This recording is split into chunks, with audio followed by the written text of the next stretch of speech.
Assalamualaikum. So students, welcome to my YouTube channel Knowledge for Students. So students, today we are here with class number 6. Class number 5 के अंदर हमने simple question के answer करना सीखा था कि किस तरह से हम हाँ में जवाब देंगे और किस तरह से ना में जवाब देंगे। आई होप सो आप लोगों ने ट्राई किया होगा, उसको प्रैक्टिस किया होगा और क्वेश्चन भी बनाए होंगे और उनके फिर आगे यस नो में आंसर्स भी किए होंगे। सो गाइस, आज हम आंसर्स को ही अंडरस्टैंड करेंगे, लेकिन आज हम ये चीज़ देखेंगे कि सवाल के अंदर से हम किस तरह से जवाब को निकालते हैं। मीन टू से कि जस्ट जो क्वेश्चन हमसे पूछा गया है उसी क्वेश्चन के अंदर एक से दो लफ्ज़ों के अंदर चेंजिंग करके आप उसका आंसर किस तरह से बनाते हैं। देखिए, ज़्यादातर हमारे सवाल का जवाब हमारे सवाल के अंदर ही मौजूद होता है, जस्ट हमें एक से दो चेंजेस करके उसको आंसर में कन्वर्ट करना होता है। तो चले आए स्टार्ट करते हैं कि किस तरह से। सो स्टूडेंट्स, ये कुछ सेंटेंसेस हैं, कुछ क्वेश्चंस हैं, तो चले आए देखते हैं कि हम इन क्वेश्चंस के आंसर इन्हीं क्वेश्चंस के अंदर से किस तरह से निकालेंगे। सो क्या आप कॉलेज जाते हैं? Do you go to college? Okay, so now we gonna give the answer. तो आप देखेंगे इसमें यही सारा सवाल रहेगा, आपको डू की जगह यस या नो लगाने की ज़रूरत है। यस, अब देखिए इसके दो ही पॉसिबल आंसर है, या तो यस होगा या फिर नो होगा। सो इस यू को चेंज कर लेना आई में, बाकी अगला सारा सेम टू सेम यही रहेगा।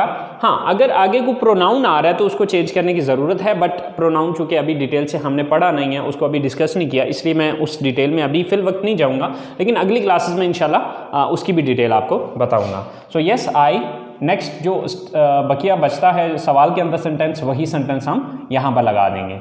सो yes I go to college. So अगर आप इस आंसर को देखें तो हमने सिर्फ ये दो वर्ड चेंज किए, बाकी सारा वही सवाल वाला ही उठा लिया। अब इसी को अगर हम नो में कर दें तो यस की जगह लगाएंगे नो आई, और यहां पर आप डोंट लगाना पड़ेगा। No I don't go to college, क्योंकि ऑलरेडी आपको पता है कि जब हम नेगेटिव बनाते हैं तो सब्जेक्ट के बाद हम डोंट लगाते हैं। सो नेक्स्ट क्वेश्चन, क्या मैं इंग्लिश बोलता हूं? Do I speak English? क्या मैं इंग्लिश बोलता हूं?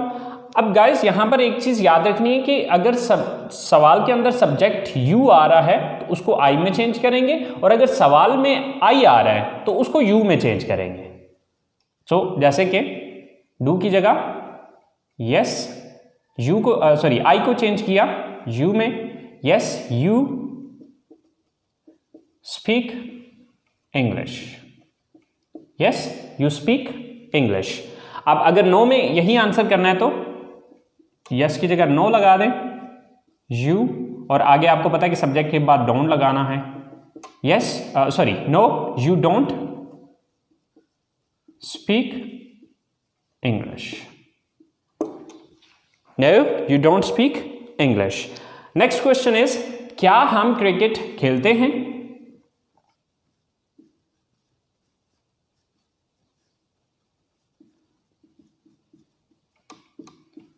Do we play cricket?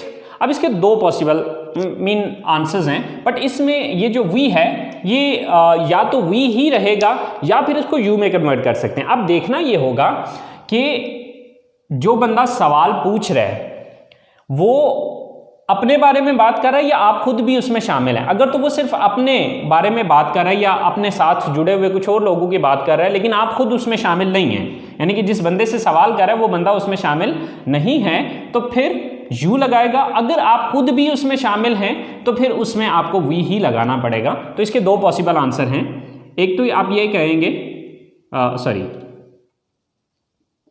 Yes we play cricket. देखिए वी उस सूरत में होगा कि अगर जिस बंदे से सवाल पूछा जा रहा है वो भी शामिल है, लेकिन अगर फर्ज करें वो बंदा खुद शामिल नहीं है तो इसकी जगह फिर हम वी नहीं लगाएंगे बल्कि यू लगा देंगे।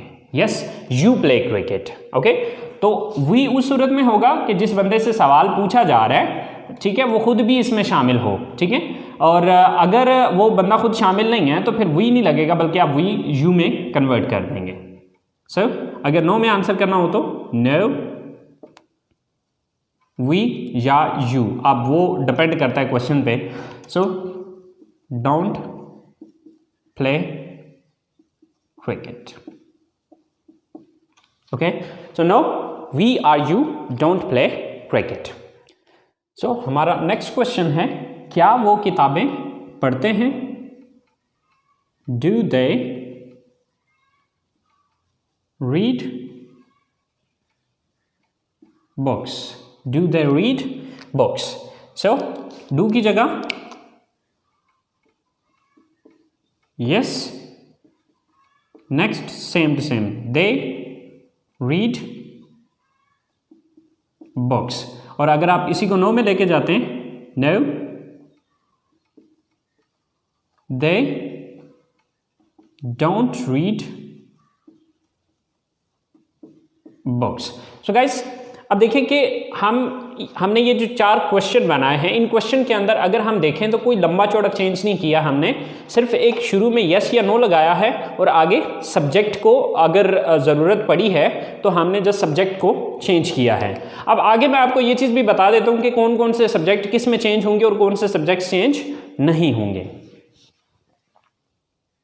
सो स्टूडेंट्स, ये वो वर्ड हैं जो कि आपके अगर सवाल के अंदर आ रहे हों तो आप उनको इनमें चेंज कर देंगे। अगर आपके सवाल के अंदर यू आ रहा है तो उसको आप आई में चेंज कर सकते हैं या फिर वी में चेंज कर सकते हैं। अब देखना ये होगा कि सवाल आप अकेले के बारे में पूछा गया या आप 2 या 2 से ज़्यादा लोग हैं। अगर अकेले हैं तो आई यूज़ करेंगे जवाब में, और अगर 2 या 2 से ज़्यादा लोग हैं तो फिर वी यूज़ करेंगे। अब अगर सवाल के अंदर आई आया तो उसको हम जवाब में यू में चेंज कर देंगे।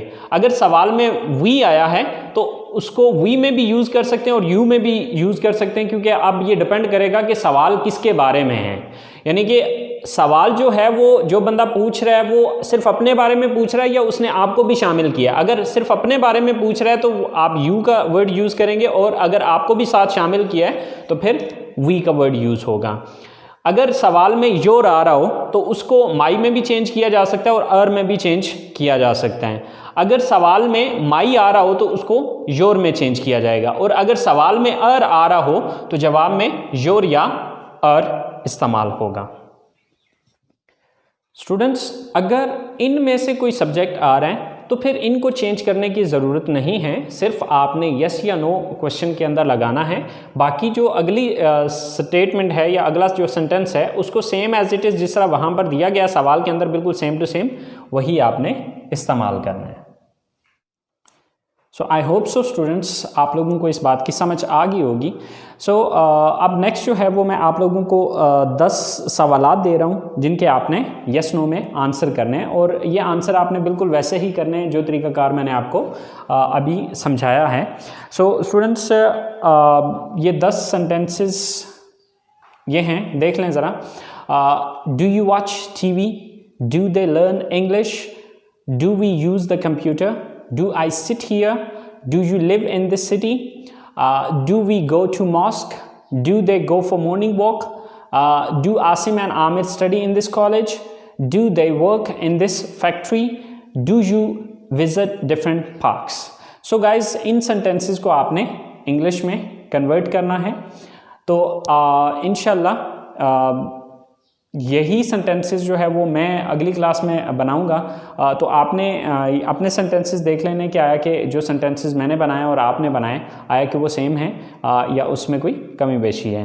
So guys, I hope so आप लोगों ने क्लास को एंजॉय किया होगा। सो प्लीज़ गाइज़, अगर आप लोग इन वीडियो से कुछ सीख रहे हैं तो अपने दोस्तों को अपने जितने भी कॉन्टैक्ट्स हैं उनके साथ शेयर कीजिए इसको, ताकि आपके साथ साथ वो भी सीख सकें। और अगर आपने अभी तक मेरे चैनल को सब्सक्राइब नहीं किया तो प्लीज़ सब्सक्राइब कीजिए, और कोई भी चीज़ समझ में नहीं आती है तो प्लीज़ नीचे कमेंट्स बॉक्स में आप लोग ज़रूर मेंशन कीजिए। इंशाल्लाह I will try my level best to clear your confusions. So guys, you take care of yourself and इंशाल्लाह hope to see you next time soon. अल्लाह निगहबान।